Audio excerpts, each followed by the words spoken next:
Okay, here is a video about the second game of Total Civil War 1861 to 1865 that we've played. We determined that this is a Confederate victory after round 10 because we don't think the Union has enough and was going to be able to grab a hold of enough victory cities before the end of turn 15.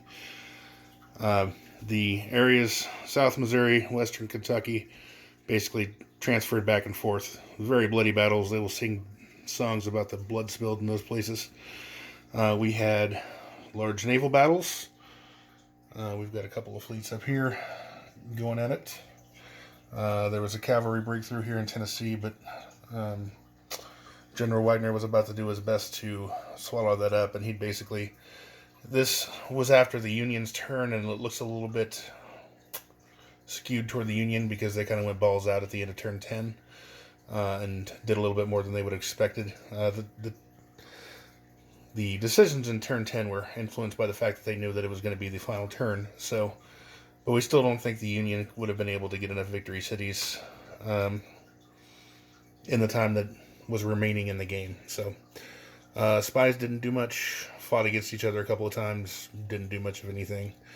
The railroads, useful, but not as useful after the first couple of turns when the North was able to just build next to the lines because they have a lot of factories. The pre-combat rolls really kept the Confederacy into it to the point where there were turns where the Union player didn't attack because he was very worried about it, because it was just decimating the Union. So that in the end, we call it a Confederate victory.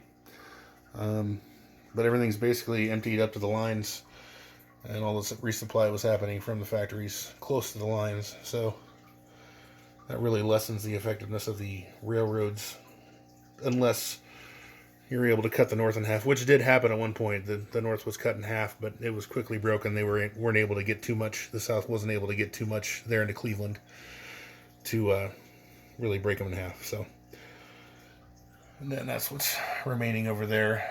The South came into the wilderness, or the North came into the wilderness and cleaned everything out. But there was a much bigger Southern force around Washington and South Maryland. So that's how that game ended.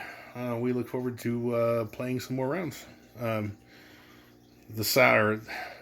entire western side of the map really almost seems superfluous. Nothing happened out there. Nobody sent any units out there. There wasn't even a thought of it. The Southern player did not spend any money trying to get Britain into the game.